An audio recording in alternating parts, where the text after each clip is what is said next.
금리가 올라가면 악재네? 라고 생각할 수 있지만 금리가 올라가더라도 성장이 세게 나오면서 아름답게 금리가 올라가는 경우 있잖아요. 주식시장이 진짜 괜찮게 갑니다. 실물 경기가 별로 안 좋은 상태에서 원자재 가격이 뛰잖아요. 그럼 손익이 꺾이게 됩니다. 그럼 주식시장엔 악재로 작용하죠. 되게 나쁜 금리 인상, 나쁜 인플레이션. 요즘에 보이는 인플레이션은 좀 좋은 인플레이션 쪽에 가깝나요? 나쁜 인플레이션 쪽에 가깝나요? 물 한 모금 마시고 하겠습니다. 예. 화끈하게 들려주세요. 좋다 이게- 나쁘다.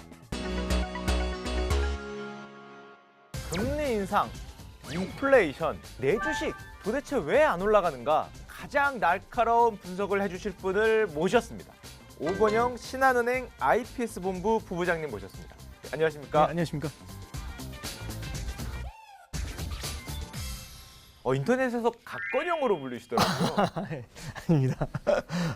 그냥 이렇게 좀 과장해서 부르시는 분들 같습니다. 일단 잠깐 개인 소개 좀 해주신다면. 예, 개인적으로 통화 정책을 보거나 금융경제 흐름 같은 것들을 매크로 경제 전체적인 전체 차원에서 그러면서 이제 금리하고 환율하고 이런 것들하고 연계됐을 때 이제 주식에 대한 측면들 이런 것들을 좀 전해드리는 쪽으로 저희가 가장 모르는 말씀드립니다. 부분이네요. 예. 일단 들으면 머리가 아픈 단어들이 좀 많이 저도 떠오르는데. 말씀드리기 전에 머리가 아픕니다. 예. 저희가 일단 궁금증부터 네. 말씀드릴게요. 아니 코로나19 백신 나왔고 경기 살아난다 그러고 네. 돈도 푼다 그러는데 네. 내 주식 이거 왜 안 올라가는 겁니까? 주가를 결정하는 굉장히 다양한 요소들이 있는데 제일 두려워하는 게 두 가지입니다.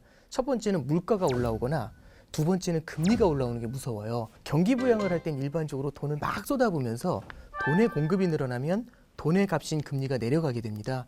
문제는 이런 부양책을 썼었을 때 회복이 나타나잖아요. 회복이 됐었을 때 제일 먼저 나타나는 현상이 이제 소비가 늘어나면서 물가가 튀어오르거나 낮았었던 금리가 위로 탁 튀어 올라가는 그런 문제들이 생길 수가 그걸 있어요. 싫어한다는 거죠? 네. 내 이자 비용 높아질까 봐 네, 금리가 그렇죠. 낮아야 되는데 지금 금리가 좀 오르고 지금 이제 보시면 기준금리라는 게 있고 시장금리라는 게 있거든요. 둘이 다른 거죠? 둘이 다른 겁니다. 예. 이게 기준금리는요.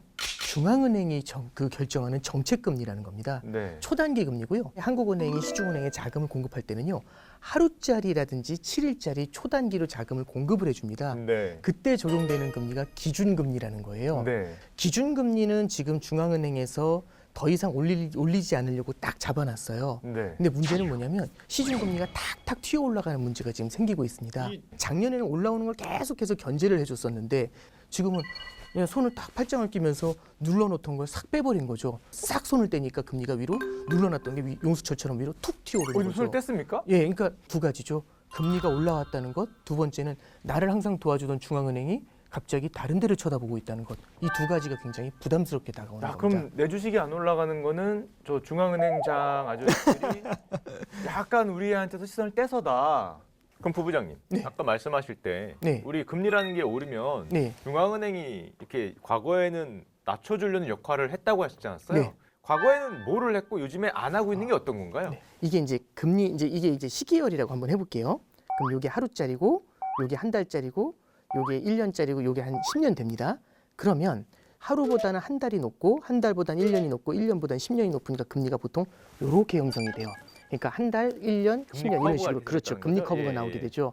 중앙은행이 할 수 있는 역할은 요 끝을 잡고 올렸다 내렸다 올렸다 내렸다 하면서 이 커브 전체를 이 줄넘기 줄을 갖다 제가 원하는 대로 이렇게 올렸다 내렸다 이렇게 하고 싶은 거예요. 네.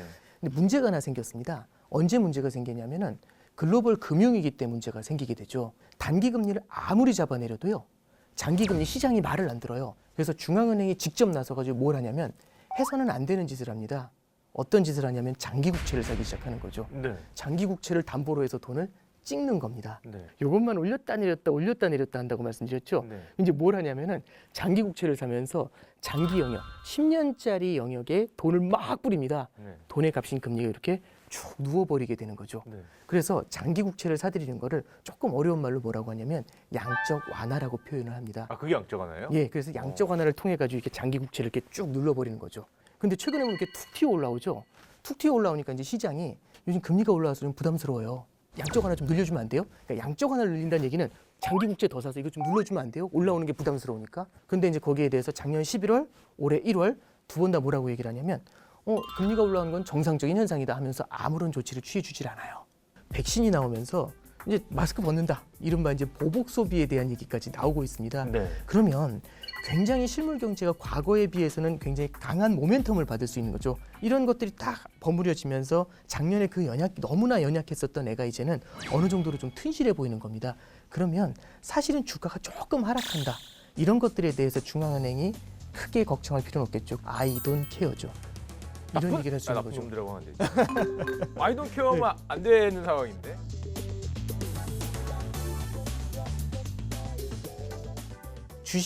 주가를 결정하는 수많은 요인들이 있다라고 말씀을 드렸어요. 네. 그 중에 하나가 금리라고 말씀드렸는데 그럼 금리가 올라가면 악재네라고 생각할 수 있지만 꼭 그런 것만은 아니에요. 예를 들어볼게요. 제가 이제 부동산 투자하려고 해요. 요 앞에 네. 있는 아파트 살려고 하는데 전 이 아파트가 20% 오를 거라는 컨빅션이 있습니다. 확신이 있어요. 20% 오를 것 같아. 딱 그랬는데 근데 대출 금리가 1% 올라요. 저는 이것도 아이돈 케어입니다. 왜? 1% 올라봤자 어차피 20% 먹을 거 그러니까 들어가야죠. 시장 전체가 상장이 세면은 금리 조금 오르는 거는 무시할 수도 있다. 그렇죠. 그래서 이런 경우들이 있어요. 경기가 너무 좋아요. 경기가 너무 좋으니까 사람들이 막 소비를 합니다.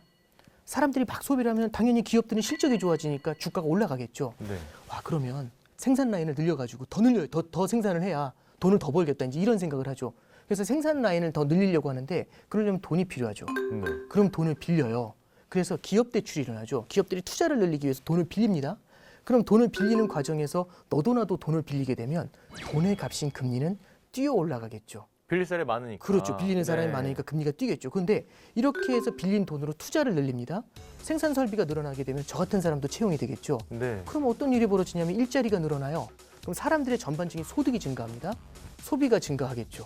소비가 증가하면 기업들이 돈을 벌게 되고 경기도 좋아지고 기업은 또 투자를 늘리고 이런 선순환에 들어옵니다. 그러면 금리가 올라가더라도 성장이 세게 나오면서 아름답게 금리가 올라가는 경우 있잖아요. 양쪽을 비교를 해봐야 된다는 그렇죠. 거죠. 이런 경우에는 주식시장이 진짜 괜찮게 갑니다. 근데 이런 경우가 있어요. 중동이 전쟁이 터집니다. 네. 내지는 수에즈 운하가 딱 막혀버려요. 이제 일시적인 이제 해프닝으로 끝나긴 했지만 제가 막혔다라는 이제 개인 영상을 올렸는데 네, 올리고 3시간 뒤에 뚫리더라고요. 참 그 네. 사람 타이밍이라는 그러니까요. 게 인생이란 무엇인가를 네. 많이 생각했어요. 꽤 오래 걸릴 줄 알았는데 네. 생각보다 빨리 가더라고요. 근데 이제 그렇게 딱 막혀버리잖아요. 그런 이슈가 딱 터지면 유가가 뛰죠.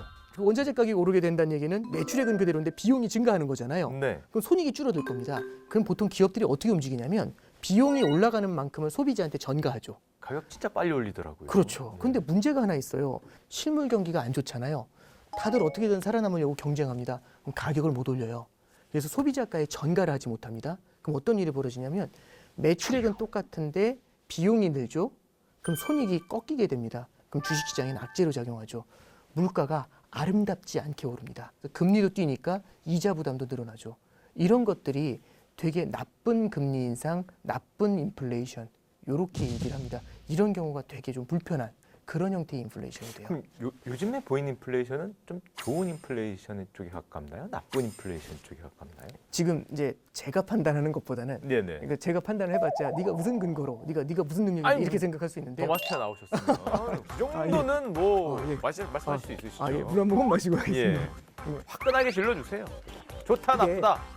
이게 금리가 뛰고 물가가 올라가는 가장 큰 이유 중에 하나가 실물 경제의 성장이 나올 거라는 그런 기대감이 굉장히 커지고 있잖아요. 네. 이게 저는 팩트라고 보고요. 결론은 안 났지만 좋은 성장으로 갈 수, 좋은 금리 인상의 금리 금리 인상이 될수 상승이라고 있다. 보고 있는 거죠. 그럼 제주식도 조금 더 뭐 지켜봐도 될 것 같다 이렇게 볼 수 있겠네요.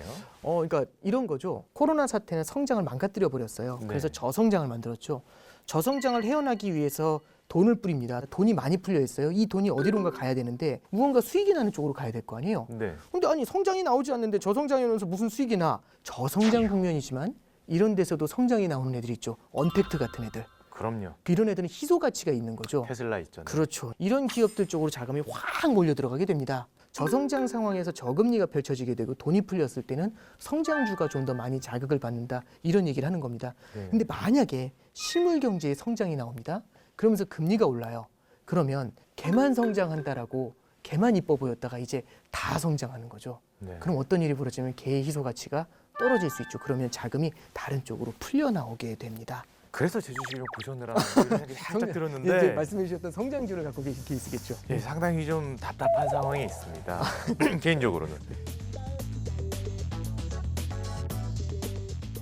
요즘 미국에서는 그 바이든 행정부, 정부지 않습니까? 네네네. 정부가 돈을 막 쓰고 있잖아요. 네. 1조 9천억 달러, 2천조짜리 부양화 팍 하고 뭐 인프라에 뭐 아, 예. 또 몇천 조를 또 붓겠다. 네. 계속 발표를 하는데 근데 이거는 영향을 잘 안 미치는 겁니까? 이제 영향을 미치죠. 당연히 이제 어떻게 보시면 되냐면 중앙은행은 어디까지나 돈을 빌려주는 겁니다. 렌드를 해주는 거죠. 중앙은행은 시중은행들이 갖고 있는 국채를 사가지고 시중은행한테 자금을 넣어줘요. 이 돈을 그럼 어딘가에 대출을 해줘야 되는데 어디에 대출해 주느냐? 시중은행들도 무섭죠. 미국에 있는 시중은행들도 무서운 겁니다. 왜?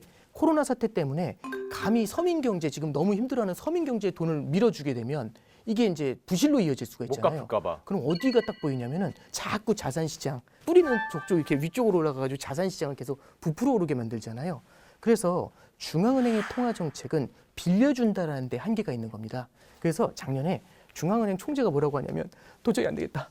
중앙은행이 할 수 있는 한계가 있다. 그래서 뭐라고 하냐면 일렉티드 오피셔가 해줘야 된다는 얘기를 해요. 예. 선출직 공무원이 할 수 있다는 얘기를 하는 겁니다. 정치인 그렇죠. 이런 분이죠, 대통령. 선출직 예. 공무원은 분배를 해줄 수 있는 기능이 있습니다. 네. 그래서 이번에도 보면은 1조 9천억 달러 자금 지원을 해준다고 했잖아요. 경기부양책이 나왔는데 실제로 고통받고 있는 서민 경제의 자금을 밀어넣어 줄 수가 있겠죠. 네. 그래서 바이든 행정부에서 개인들한테 600달러씩을 쏴줬어요. 네.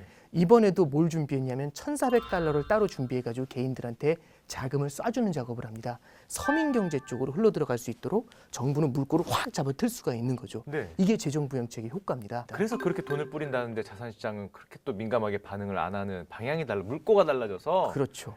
예. 우리 저수지에 뿌리는 줄 알 때 저쪽 저수지라는 거죠 지금. 네. 정부가 이렇게 돈을 뿌리면 네. 그것도 그래도 사회 돈이 들어가는 거니까. 네, 그렇죠. 아까 전에 뭐 양적완한 자산시장으로 간다 그랬는데 네. 정부가 뿌리는 돈이 이 자산시장으로 가서 제주식 올라갈 일은 좀 확률이 낮을까요? 그러니까 이제 실물 경제를 타겟팅을 하고 있잖아요. 네. 수급으로 그러니까 직접 사는 사람이 많아가지고 주가가 오르는 경우들이 있을 거예요. 네. 이때는요 실물 경제가 뭐고 필요 없습니다. 투자를 할 때 제일 핵심은 뭐냐면 제가 산 걸 누군가 더 비싼 가격에 뒤에서 사주면 되잖아요. 그럼 제가 주가가 지금보다 100배 뛴 거 사도 아무 상관없어요. 왜냐하면 그거보다 더 비싼 가격에 사줄 거니까. 이런 경우에는 그러니까 수급이 따라올 거라고 생각을 해주는 경우에는요. 그 기업이 갖고 있는 펀더멘탈이라고 하죠. 그러니까 뭐 얼마를 벌든지 이런 거 신경 안 쓰고 그냥 사주니까 올라가는 그런 경우들이 있고 이렇게 성장이 나와가지고 올라가는 경우는 진짜 건강한 네. 지속 가능한 주가의 상승이라고 할 수 있겠죠. 예, 그런 쪽으로 이제 전환이 되는 과정이라고 이런 것들을 좀 보시면 될 것 같고요. 실물 경제가 좋아지면서 그 영향으로 자산 시장을 이제 끌어올리는 그러니까 유동성의 힘이 네. 아니라 실제 성장이 나오면서 자산 시장이 끌어올리는 이제 그런 영향을 이제 앞으로는 좀 기대해야 되지 않나 네, 그렇게 생각을 합니다. 실물 경제가 좋아지는 게 또 나쁜 일은 아니어서 당연히 좋은 거죠. 예.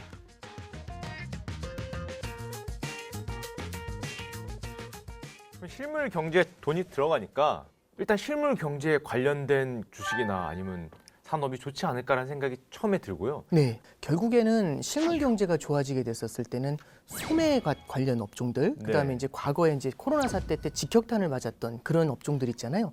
미국의 이제 항공 예매율이 엄청나게 뛰었다는 그런 얘기들이 좀 나와요. 네. 그리고 이제 바이든 행정부에서 올해 이제 하반기 정도 되면은 집단 면역이 가능해질 거다 이제 이런 얘기들이 나오잖아요. 네. 그러면 이제 아까 전에 말씀하셨던 것처럼 여행 한번 해야죠. 소매 쪽이 오히려 좀 좋아질 수도 예, 있다. 그런 부분 이제 여태까지 되게 소외됐었던 측면들을 좀 한번 바라볼 필요가 있고요. 또 지금 바이든 정부가 인프라로 돈을 더 푼다는 말도 제가 들었거든요. 네. 그럼 또 인프라 관련한 산업이 또 좋지 않을까 약간 이런 생각도 드는데 네네. 산업재 섹터들을 봐야 되는데 과연 그럼 이 산업재가 옛날같이 그런 형태의 인프라 투자냐 아니면 이제 신개념의 인프라 투자냐 이제 이런 부분들에 대해서는 아직 아웃라인이 정확하게 나오진 않았어요. 우리가 생각하는 그 인프라가 아닐 수도 있는 건가요? 그러니까 도로를 깔고 이런 것들도 댐을 짓고 이런 것을 예. 우리들이 많이 생각할 수 있는데 그런 것들보다는 클린 에너지 쪽으로 오히려 초점을 맞출 수도 있고요. 아웃라인이 지금 예. 안 나온 거죠? 네, 그렇습니다. 정확한 아웃라인이 나온 게 그럼 아니고요. 그 산이 아닐 수 있겠네요, 잘못하다가. 그렇죠. 그게 이제 근데 조만간 어느 정도는 그 발표가 좀 될 것 같고요. 예. 그래도 기본적으로 노후화된 도로라든지 교량 같은 것들에 대한 보수는요. 기본 컨셉은 나와 있습니다. 근데 이제 그 자금을 어디에 얼만큼 분배하는지가 아마 얘기가 달라지겠죠. 알겠습니다. 좀 집중해서 봐야겠네요. 네네.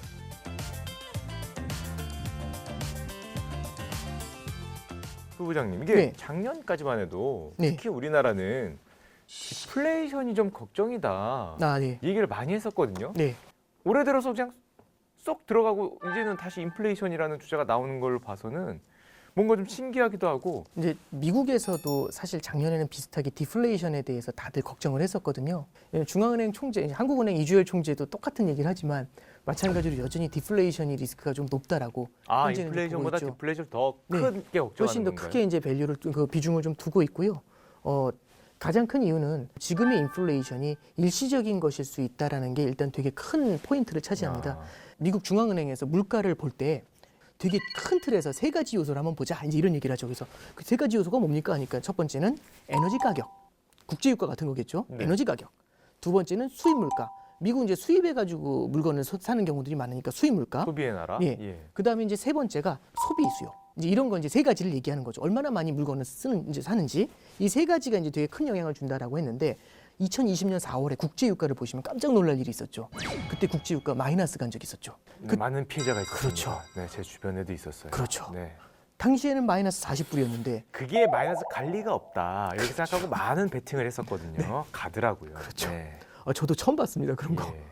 국제 유가가 마이너스 40불인데 지금 국제 유가 60불이에요. 네. 에너지 가격 측면에서 전년 대비 지금을 보잖아요. 작년 4월 대비 지금의 4월을 보면 와 소리가 나는 거죠. 물가가 엄청 뛴 것 같이 느껴지는 겁니다. 두 번째는 수입 물가 달러 쪽을 봤잖아요. 작년 3, 4월 달에 원달러 환율이 얼마였냐면 1달러에 1,300원 했어요. 1,300원이요? 1,300원을 줘야 1달러를 살 수 있었습니다. 지금 보면은 1,130원 정도까지 내려왔잖아요. 네. 그럼 1,130개의 원화를 주면 1달러를 살 수 있으니까 달러가 약세로 간 거죠. 달러의 약세는 뒤집어 말하면 미국의 수입 물가 상승인 거죠. 그러네. 그래서 에너지 측면이나 수입 물가 측면에서는 물가 오르겠네 이런 결론이 나오고요. 이제 소비로 갑니다. 소비로 가면서 뭐라고 하냐면 여태까지 못 쓰셨던 분들이 드디어 소원 성취하실 날이 멀지 않았다. 보복 소비. 그렇죠. 보복 소비 나온다. 소비가 일시적으로 폭발을 하게 된다. 그럼 물가 오르지 않겠어? 라고 얘기하는 거니까 삼박자가 딱 맞아 떨어지는 거죠. 반박불가인데 왜 이게 일시적이야? 라고 생각하실 수 있는데 이렇게 보면 돼요. 유가를 보면 전년 대비 지금이잖아요. 작년도 4월 대비 지금의 4월, 그럼 마이너스 40불 대 60불이잖아요. 올해 6월이 되면 작년 6월 대비 지금의 유가를 보죠. 작년 6월만 봐도요. 국제유가 꽤 많이 올라왔습니다. 그래서 4, 50불까지 올라왔어요. 네. 그럼 지금 60불 유지가 되면은 마이너스 40대 60이었잖아요. 이게 한 두 달만 지나면 많이 올라와서 이 사이 갭을 메워버려요. 네. 그러니까 이게 통계의 오류라는 거죠. 물가가 안정화될 거다라고 본다는 거네요. 예, 그리고 작년 8, 9월 정도까지만 가도 원달러 환율이 1,200원 수준까지 내려갔어요. 네. 그럼 얘도 시간이 지나면 시간이 문제를 해결해 줄 거야라는 생각을 하는 거죠. 네. 마지막으로 보복 소비인데 여행도 이제 한번 화끈하게 갔다 오면 사실은 이제 네. 그렇잖아요. 그렇죠. 이제 잔고가 좀 네. 횡해지죠. 그렇죠. 네. 그럼 이제 계속해서 보복을 할 수 있냐라고 하면은 그건 아니다. 한 번이다. 4, 5, 6월이 되면 그때는 물가가 꽤 많이 오르는 걸 볼 수 있다. 하지만 일시적이다. 이렇게 오를 이제 거로 예상을 하지만 예, 일시적이다. 예, 그건 이제 일시적인 물가 상승이고 일시적인 물가 상승에 우리는 반응하지 않겠다. 이렇게 얘기를 하는 겁니다. 중앙은행은 그럼 언제 반응을 하냐? 어떤 인플레이션에 반응을 하냐? 이렇게 이제 생각이 될 수 있는데 뭘 보셔야 되냐면 이게 진성의 인플레이션이라는 표현이 있어요. 진성이요? 예, 그러니까 뭐냐면 한 번 올라가면 내려가지 않는 자산이 있습니다. 가치가. 어떤 자산이 있냐면 임금이라는 게 있습니다. 아, 그렇죠. 사람들의 임금은요. 올라가면 내려가질 않아요. 임금이 상승하는 게 물가를 항구적으로 올릴 수 있는 가장 중요한 요소다라고 평가를 하는 거고 그래서 옛날부터 뭘 많이 봤냐면 고용을 많이 봤어요. 네. 노동시장에서 고용이 많이 일어나면 일손이 모자라잖아요. 그럼 임금이 뛸 겁니다. 임금이 뛰게 되면 사람들은 소득이 늘고 이걸로 물건을 많이 사니까 물가가 뛰겠죠. 그래서 고용이 늘어나가지고 임금이 올라가게 되면은 항구적인 물가의 상승, 진성의 인플레이션을 만들어낸다라고 그렇게 판단을 해요. 네. 근데 지금 보면 옐런 재무장관이나 파월 의장이 똑같은 말을 하는데 뭐라고 얘기를 하냐면 지금 미국의 실업자가 여전히 1,000만 명 가까이 된다. 이 얘기를 하고 있는 겁니다. 아직 멀었다. 그렇죠. 그래서 이거 메우기 전에는 아직 얘기하지 마. 인플레이션 얘기할 때가 아니야.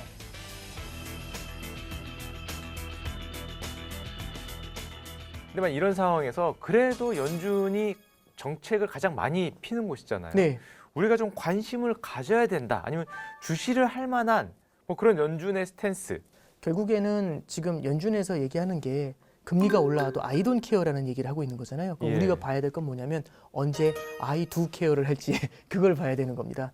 연준 입장에서 딱 봤었을 때 지금의 금리 상승이 실물 경제에 영향을 줄 것 같다. 실물 경제의 회복에 부담을 줄 것 같다라는 레벨이 되면 연준은 언제든지 들어올 겁니다.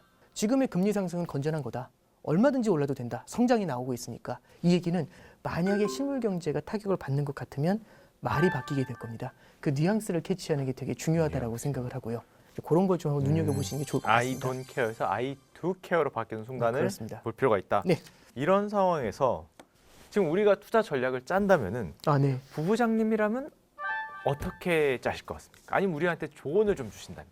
미래라는 거는 누구도 모르기 때문에 분산 투자를 한다라고 저는 생각을 하고요. 그래서 되게 이제 실망스러운 답이시겠지만은 분산 투자가 저는 키라고 생각하는데 아이고 주식 채권 나누라고 이렇게 생각할 수도 있지만 주식 내에서도 분산을 할 수 있는 방법이 있는 겁니다. 그러면 성장주는 무조건 안 좋냐? 그게 아니라 진짜 엄청난 성장의 포텐셜을 갖고 있다면 단기 금리 상승에는 흔들릴 수 있거든요. 그렇지만 얘네들한테는 발을 담궈 놓고서 이제 아까 전에 말씀하셨던 것처럼 가치주, 실물 경제의 성장을 받아들이는 그런 가치주에도 일부의 분야를 가져가는 방법이 있겠죠. 네. 성장주와 가치주에 대한 분산을 좀 생각해 보시는 게 첫 번째 테마라고 좀 말씀드릴 수 있고요.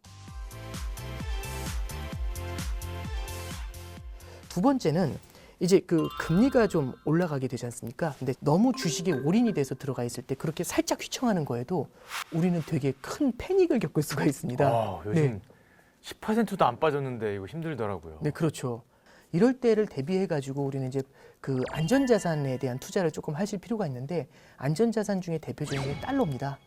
달러 같은 경우는 다른 자산의 가격이 떨어질 때 튀어오르는 경향이 있어요. 왜 그러냐면 금리가 오른다는 얘기는 돈을 빨아들이겠다는 얘기잖아요. 그럼 어떤 돈을 빨아들이냐면 전 세계적으로 달러 유동성을 빨아들이는 겁니다. 달러가 없을 것 같네라는 생각이 들면 사람들은 달러를 찾기 시작을 하죠. 그럼 달러 가치가 튈 겁니다. 말씀드리고 싶은 거는 달러에 대해서 적립식 투자를 좀 해놓으시면 얘는 일종의 보험과 같은 역할을 합니다. 그래서 이제 보험 가입하는 것처럼 내 자산의 일부 정도는 달러를 조금씩 좀 담아두면 포트폴리오의 가치를 일정 부분은 좀 이렇게 메워주거든요. 메이크업을 네. 해주는 그런 효과가 있습니다.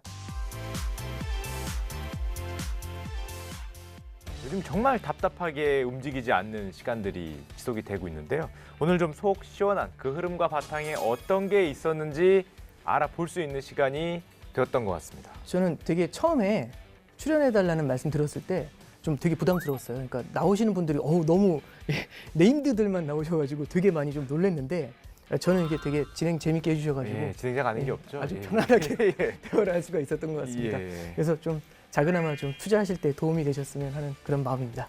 뭐 인터넷상에서 가짜가 붙으시기가 정말 어려운데 우리 뭐 부장님은 뭐 갓부장님이라고 불리시니까 사실은 저희 제작진이 그렇게 아무나 모시는 것이 아닙니다. 이게 워낙 어렵기 때문에 오근영 부장님이야 뭐. 하나금융과 함께하는 더 마스터. 다음에도 우리 투자자들이 꼭 들어야 될 정보를 가지고 더 새로운 모습으로 인사드리도록 하겠습니다. 감사합니다. 감사합니다. 감사합니다. 네. 정말 어렵게 보셨습니다. 시장에서 가장 핫하신 분이죠. 염블리, 염승환 부장님.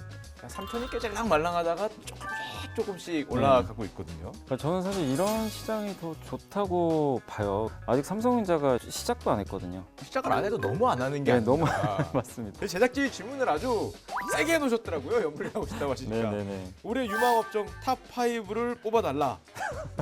이거 딱 받고 제대로 알고 질문하셨구나. 일단 첫 번째는 반도체는 반드시. 두 번째는 전기차랑 배터리 그냥 한 번에 묶어가지고. 네. 그다음 세 번째는 네 번째는 마지막으로는 자, 질문은 너무하다 싶은데 반도체주 중에서도 가장 수익률이 좋을 것 같은 종목 베스트 3. 한번 좀 꼽아보고 싶고 두 번째가 이에요. 그다음 여기도 하나 있네요. 라는 기업이 있는데 이거 누가 쓰신 거예요? 이게 미리 좀 쓰셨네. 제가 쓴 건 아닙니다.